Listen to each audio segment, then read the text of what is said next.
footwork standpoint, so we teach a little bit wider than shoulder width. So if my feet are underneath my shoulders here, we teach a little bit wider than shoulder width, because the wider the base that we can have, the faster we can be whenever we open and push and throw.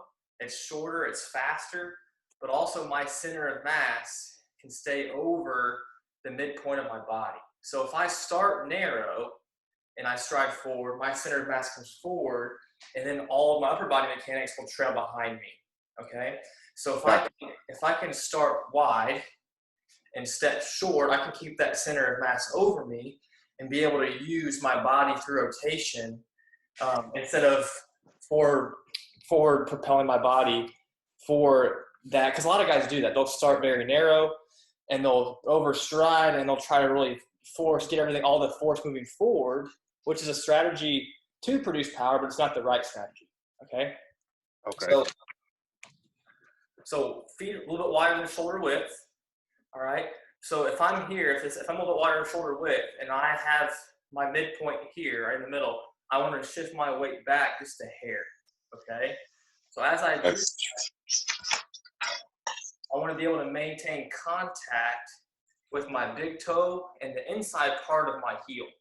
All right. I'm trying to keep contact and keep an arch in my foot and the big toe and the heel, because just so I have a stable surface to push from whenever I do push. So feet a little wider than shoulder width. I'm going to transfer my weight slightly back. So now whenever I do push, I have something to push from. I can create force from the ground up. But I'm really trying to think about, go ahead. Go ahead, I'm listening to you. I'm just taking notes. So I'm going to send this video to you too. Okay. So I'm keeping contact between my big toe and the arch of my foot, because if I start to get my weight too far back, so let's say I'm taking a drop, I'm here, and I take my drop, and I get my weight too far back, and my weight rolls on the outside part of my foot, well now, I can't transfer my weight forward very well because I'm too far back. So there's always this relationship between trying to maintain balance whenever you're moving in the pocket. So if this is my torso now, all right, I'm shifting that weight back.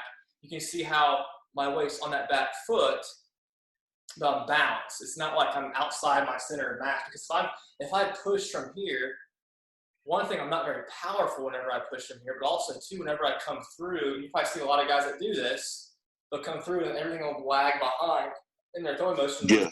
They'll miss high on throws all the time. Yeah, we